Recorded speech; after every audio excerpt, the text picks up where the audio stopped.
ministro Alexandre de Moraes é ao mesmo tempo vítima, relator, juiz e sei lá mais o quê. O que ele quiser ser, parece que ele vai achar que ele pode ser. O que acontece nesse inquérito é um grande mistério, ninguém consegue ver o que tem dentro, só serve para um ministro específico fazer o que ele acha que deve, sem que ninguém coloque freio. Isso não pode acontecer. Nós estamos falando aqui do judiciário, prestando contas à sociedade. Em que existe a Polícia Federal, porque no Supremo a tentativa é de abafar, no Congresso é de acordão. Agora, essas investigações... Setores do governo também.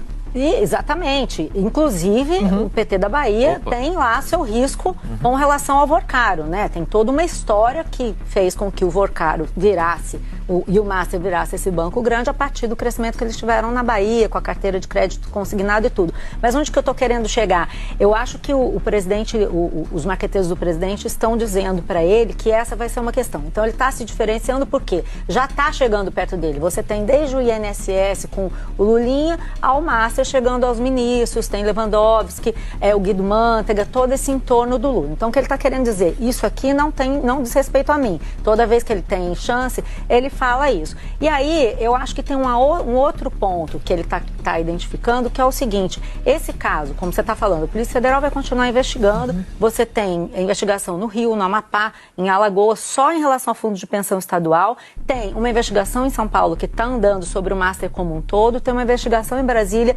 sobre as fraudes do Master. Tudo isso é ponta solta. Então você não tem como prever. O que você tem como fazer é dizer, olha, eu estou liberando, justamente, eu estou deixando o Banco Central investigar. O Banco Central tem autonomia, mas enfim, o Banco Central está fazendo o que tem que fazer, a Polícia Federal está fazendo o que tem que fazer, mas o mais importante, eu acho, ele está querendo mostrar, querendo se distanciar do STF, porque enquanto esse caso Master continuar criando notícias, você vai transformar esse caso num ponto de debate da campanha. Já é, mesmo que não aconteça mais nada, já será. Então, o que ele está querendo dizer? Olha, eu estou fazendo a minha parte e não vou me meter com essa história. Agora, é muito engraçado o presidente falar em mercantilização da política, né? O que a gente viu na Lava Jato foram depoimentos de vários empresários, vou citar só o que foi mais impactante, do Marcelo Odebrecht, dizendo que deu 300 milhões de reais no Caixa 2 para as campanhas dele e da Dilma, que ele foi avisado. Então, assim, não é motivo de espanto, é justamente uma declaração feita por maqueteiro para atender uma demanda específica de se distanciar da corrupção dessa vez. Aliás, eu tenho uma tese sobre por que ela acabou e eu acho que ela ajuda a explicar o Vorcaro, que é o seguinte, apesar de tudo que se diz sobre a Lava Jato, ela não começou a acabar por causa do presidente Lula, né, ou por causa do Bolsonaro. Ela começou a acabar quando ela avançou para cima dos elos entre os corruptos e tal e o judiciário. Essa é a ordem, eu até já escrevi sobre isso, assim, a ação do Lula, que pleiteava a suspeição do Sérgio Moro, ela é de 2019. E assim como várias coisas que começaram a andar agora, ela só começou a andar em 2021, poucos meses depois daquela operação que houve aqui no Rio de Janeiro sobre advogados que eram acusados de intermediar decisões do STJ, inclusive de serem próximos de pessoas do STF, e o presidente da FEComércio começou a fazer uma delação premiada. Ali melou tudo, e depois daquilo, sim, se decidiu que o Moro era suspeito, etc. Eu não estou dizendo que a decisão não tinha fundamento. Tem algumas coisas realmente que eu acho que estavam certas. Mas, sim, a coincidência temporal é impossível de ignorar e eu acho que isso explica por quê. Justamente na hora que a Lava Jato começou a ir para cima do judiciário, ela acabou. E agora nós estamos vendo que boa parte do capital, do poder e da influência do Vorcaro tinha se devia às relações que ele tinha no judiciário. Então não é de graça. Isso aconteceu porque ficou todo mundo achando que podia fazer de tudo, né? A Polícia Federal acaba de encontrar uma mala recheada com milhões de reais dentro da sede do PT lá na Bahia. E adivinha só quem que deixou essa graninha por lá? Ele mesmo, Daniel Vorcaro, dono do Banco Master. Meus amigos, é inacreditável o que está acontecendo. Após uma mala recheada de dinheiro ser encontrada pela Polícia Federal ali na sede do PT da Bahia, acredite se quiser, Malu Gaspar, ela está correndo risco. Sim, um sério risco. A jornalista soltou todo o podre envolvendo o STF, envolvendo o Lula e também, é claro, esse escândalo explosivo do Banco Master. Gente, o que eu vou mostrar nesse vídeo realmente está chocando o Brasil, porque aqueles que cutucam a ferida realmente é exposto e começam a correr risco até mesmo de vida. E você acredita que Lula realmente é o chefão do Banco Master? Ele é o chefe de Vorcaro? Comenta aqui embaixo e segura aí, porque o que eu vou mostrar nesse vídeo realmente é fortíssimo. Meus irmãos, meus amigos e todos que assistem aqui o meu canal, por favor, antes de continuar esse vídeo, eu te peço encarecidamente, taca o like para esse vídeo, inscreva-se aqui no canal, compartilhe esse vídeo e ative o sininho das notificações. E claro, dê uma forcinha aí pro nosso canal, deixa o joinha agora mesmo para você não esquecer posteriormente. Gente, o negócio é mais sério do que nós pensamos, o negócio está cada vez pior. Bora reagir comigo, porque isso está tirando o sono de Lula. O que não falta no Brasil é investigação sobre máfia. Tem para todo gosto, combustível, do INSS, das bets, mas tem uma apuração rolando há meses em Brasília que vem deixando muita gente nervosa, porque mexe com um vespeiro e ninguém sabe aonde vai dar. É a apuração sobre o esquema de venda de sentença no Superior Tribunal de Justiça, o STJ, por onde passam causas e disputas bilionárias. Tudo começou no final de 2023, quando um advogado do Mato Grosso foi assassinado com 10 tiros na frente do próprio escritório. E a polícia encontrou no celular dele mensagens mostrando um contato frequente e bem esquisito com assessores de 4 ministros do tribunal. Puxando o fio da história, a PF descobriu uma rede de lobistas que intermediava a venda de decisões desses ministros e chegava até a enviar os textos prontos para os gabinetes. A apuração mostrou que eles usavam mensagens cifradas, celulares em nome de laranjas e cartões de crédito para disfarçar o pagamento de propina. De acordo com o relatório sigiloso que a gente mostrou no Globo, esse pessoal formou uma organização criminosa dividida em 3 núcleos: o dos assessores dos ministros, o dos negociantes das sentenças e o dos clientes, principalmente empresários. Por enquanto, nenhum ministro é formalmente investigado. Mas mesmo assim, o caso está com o STF, que é para onde vão as investigações sobre gente com foro privilegiado. Recentemente apareceram indícios de que assessores de mais 4 ministros podem estar enrolados. E até agora não deu para entender como foi possível que toda essa gente tenha feito todos esses crimes sem que nenhum chefe soubesse. Já foram várias etapas, dezenas de prisões e nesse último relatório o delegado ainda pediu mais prazo para terminar as investigações porque descobriu novas pistas, como empréstimo de avião para autoridade e indicação de magistrado para cargo público. Esse tá com cara de ser um daqueles casos que você puxa uma pena e vem a galinha. E é por isso que está fazendo muita gente perder o sono em Brasília. Mas você pode ficar tranquilo, que a gente está acompanhando tudo para vir contar para você em primeira mão. Então... Tá ficando tudo muito complicado, porque primeiro esse encontro do Lula com o Peleleco foi feito na surdina, não estava na agenda oficial. Depois o Lula disse que o Peleleco foi lá pedir ajuda e ele falou que o Galípolo, que ele não ia se meter. Pelo menos foi isso que ele disse publicamente. Agora está sendo vazado que o presidente da República atuou diretamente para impedir uma operação privada entre instituições financeiras. Isso aí eu pergunto, essa decisão é técnica ou política? Depois eu pensei que o André Esteves era a best do Lula, já não estou entendendo mais nada, porque segundo os burburinhos de corredor, inclusive a prisão do Vorcaro tem a ver aí com essa transação dele ter recusado vender o Master por R$1 ao Esteves, Outra coisa, quando o Lula teve essa reunião com o Vorcaro, o banco já vinha enfrentando crises, já estava tudo meio confuso. Então, houve uma interferência política num debate que deveria ser apenas empresarial entre empresas privadas, e a presença do Galípolo ali torna tudo isso ainda mais delicado. Marina, a verdade é o seguinte... Coisas estão sendo vazadas do telefone do Vorcaro. Gente, até agora teve um telefone só e olha o estrago. Eu tenho duas questões que isso me afligem. Tudo será vazado para o povo brasileiro saber a real verdade de todos relacionados com o Vorcaro, né? E outra coisa, eles vão deixar o Daniel fazer a delação completa? Eu cada vez mais duvido. Como agora o PT tem as instituições na mão, bom, se bem que isso é um ponto positivo. Eu duvido que Lula gostaria que isso tivesse sido vazado.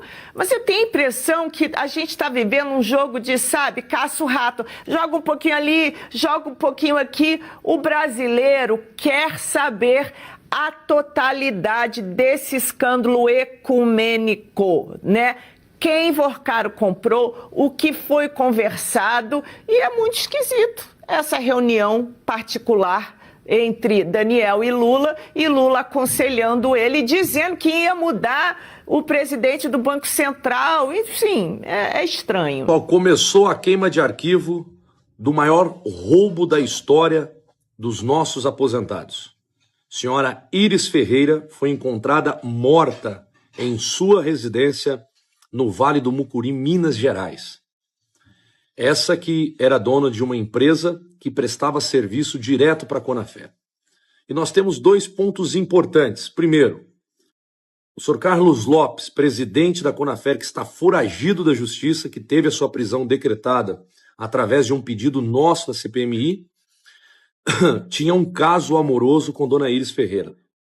E o mais impressionante disso tudo é que um dia após a busca e apreensão à sua casa, um dia após a polícia deflagrar todo esse esquema que ela participava, ela simplesmente foi encontrada morta em sua residência. A polícia ainda trata isso como a possibilidade de suicídio. Mas, na verdade, a gente vai ter que ter muita cautela, porque essas investigações podem apresentar algo terrível. Eu já tinha falado sobre isso em outro momento e volto a repetir para vocês.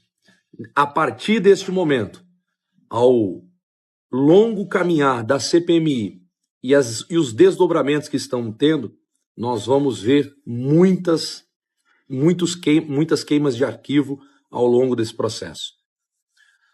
Sabemos que é muito importante encontrar, prender, condenar e fazer com que o dinheiro volte aos nossos aposentados, que esse dinheiro é um dinheiro deles.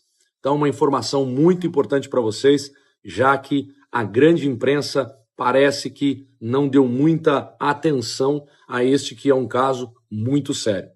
Continuamos trabalhando. Segunda-feira teremos mais oitiva. Estamos firmes e fortes para desvendar, prender e condenar todos esses bandidos. Conta com o meu trabalho. Olha, Milton, caiu muito mal dentro do Supremo, especialmente porque todo o trabalho que vinha sendo feito até então pelo presidente do Supremo, Edson Fachin, e pelos outros ministros que se reuniram ali secretamente com o Toffoli na semana passada para, na prática, forçá-lo a renunciar à relatoria do processo do caso Master, todo esse trabalho vinha sendo feito para tentar distensionar o tribunal e acalmar a situação, assim, acalmar a repercussão que estava sendo muito ruim desse caso para o próprio Supremo. Então não deu, assim, isso aconteceu na quinta-feira.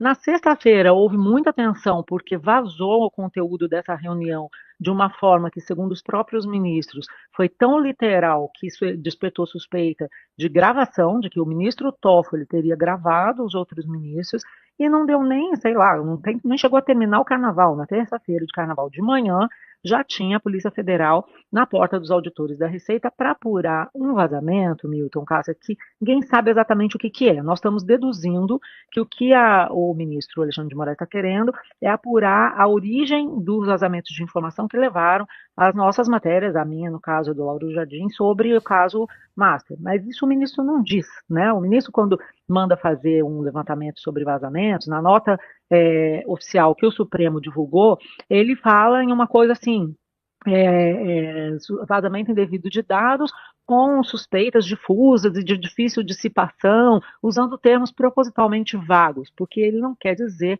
qual é a suspeita. Por quê? Porque existe um problema, e esse problema caiu muito mal no Supremo, que é o seguinte: se havia uma suspeita só sobre ele, porque só sobre os dados dele, da mulher dele, e do escritório da mulher dele, por que então ele pediu que a Receita verificasse dados de mais de 100 pessoas? Né? Seriam 100 pessoas, grosso modo, entre ministros e parentes dos ministros.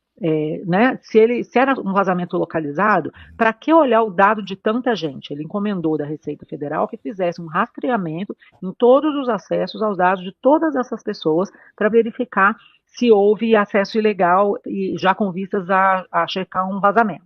Segunda coisa que os ministros têm falado: bom, se havia suspeita sobre 100 pessoas ligadas a todos nós, por que nós não fomos informados? De onde que o Alexandre de Moraes achou que ele poderia colocar no inquérito das fake news, que é um inquérito aberto em 2019 com outra finalidade, um levantamento tão amplo sobre nós? E aí, para você ver como que o clima está ruim no Supremo, como a desconfiança entre todos está muito forte, já teve ministro dizendo, inclusive para mim, que estava achando que o Alexandre de Moraes de fato queria era levantar dados sobre eles, os ministros, já tentando se prevenir de uma futura fase da investigação do Massa que poderia chegar nele. Nós sabemos que o celular do Daniel Vorcaro ainda não está, assim, muito pouca coisa que existe no celular apreendido do Daniel Vorcaro durante a prisão dele lá em novembro, muito pouca coisa veio a público. E a gente sabe que tem menções ao Alexandre de Moraes. E ele também sabe.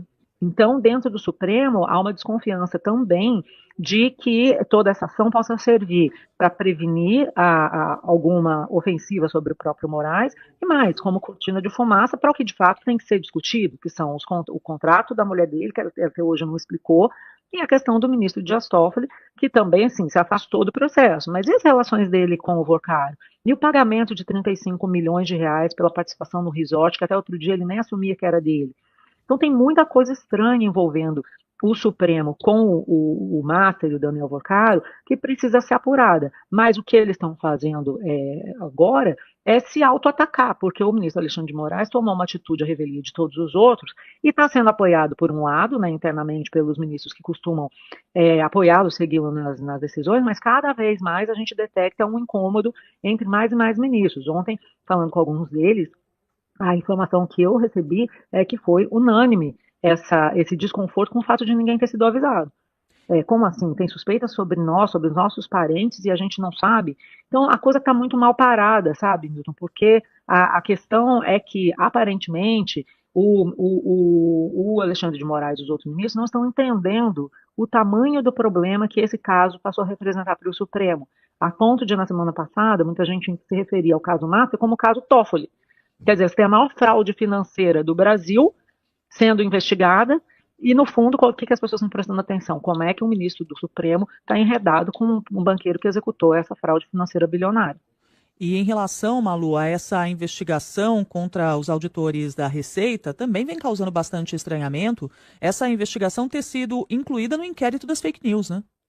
Sim, Cássio, eu acho que isso é um problema sério, inclusive dentro do Supremo, porque esse inquérito, veja, ele foi aberto em 2019, e o curioso é que com essas notas dos auditores fiscais explicando a situação, a gente lembrou de uma coisa que nem foi muito bem divulgada na época, mas que aconteceu, que esse inquérito foi aberto lá em 2019, já tendo como origem um suposto vazamento de informações de ministros de contratos ou de informações financeiras das mulheres dos ministros do STF, sabe, a mulher do ministro Gilmar Mendes à época, a mulher do ministro Dias Toffoli, e o Dias Toffoli abriu um inquérito com interesse próprio, né, porque ele seria alvo disso, entregou para o Alexandre de Moraes sem sorteio.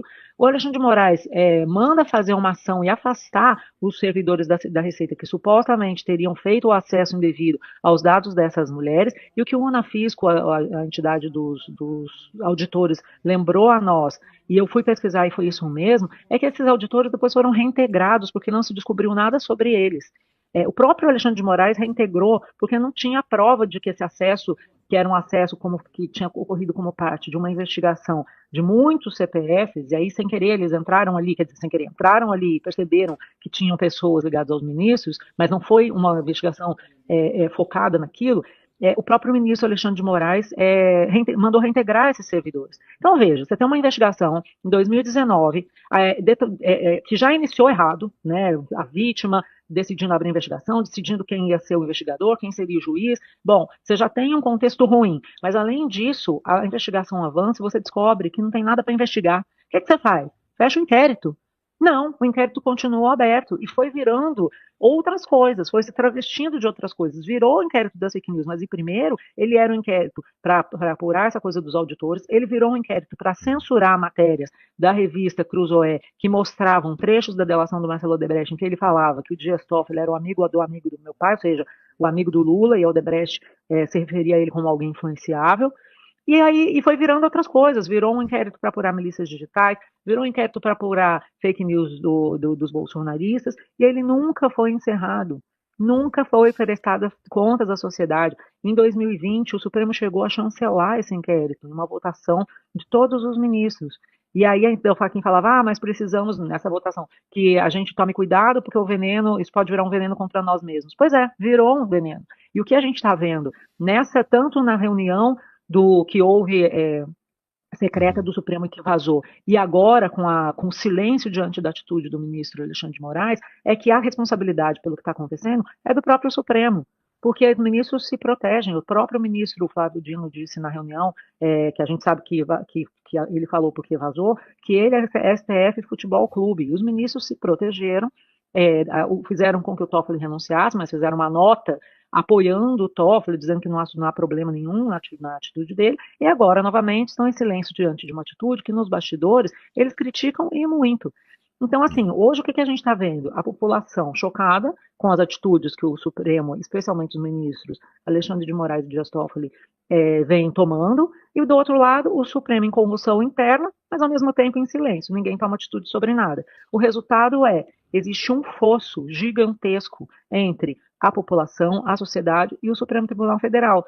E não é com meias atitudes que o tribunal vai resolver esse problema. Existe uma crise, a crise precisa ser reconhecida, e o tribunal e os seus ministros precisam entender, assumir e reconhecer que eles devem satisfação à sociedade. Essa é a questão central. Né? E problemas podem acontecer em qualquer instituição. Agora, a reação dessas instituições a esse problema demonstra o respeito que elas têm pela Constituição e pela sociedade como um todo. É isso que a gente está vendo nesse caso. O Supremo não está respeitando a vontade da população. A Polícia Federal acaba de encontrar uma mala recheada com milhões de reais dentro da sede do PT lá na Bahia. E adivinha só quem que deixou essa graninha por lá? Ele mesmo, Daniel Vorcaro, dono do Banco Master. O mesmo partido, os mesmos petistas que estavam soltando fogo de artifício quando acharam um áudio de Flávio Bolsonaro tratando sobre um contrato de patrocínio ao filme sobre Jair Bolsonaro lá em 2024, agora se deram muito mal. A jornalista da Globo News, Malu Gaspar, fez questão de dar esta notícia maravilhosa e ao mesmo tempo amarga para aqueles que estavam comemorando de forma antecipada o fim de Flávio Bolsonaro. Você já ouviu falar nesse ditado? Tome cuidado, não cuspe para o alto, pois pode cair no seu próprio rosto. Parece que é exatamente isso que acaba de acontecer com os petistas. A investigação tá claro, ela não vai parar. Obviamente que o Vorcaro, a gente sabe, ele comprou todo mundo que era possível comprar em Brasília. Ele não comprou por ideologia. Ele mesmo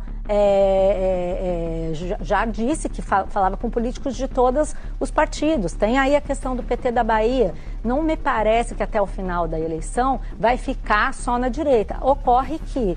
Mas agora eu quero ver o mesmo empenho do PT, da própria Globo, porque o que a gente viu aqui foi uma atitude isolada da jornalista Malu Gaspar, que tem demonstrado muita coragem ultimamente. Eu quero ver o empenho da Janja, do Lindbergh Lindbergh Farias, eu sempre erro o nome dele, do André Janone, chamando o Lula, o PT da Bahia, o partido dele, de um bando de corrupto, ladrão e bandido. Ou seja, até o período eleitoral, muita água vai rolar debaixo dessa ponte.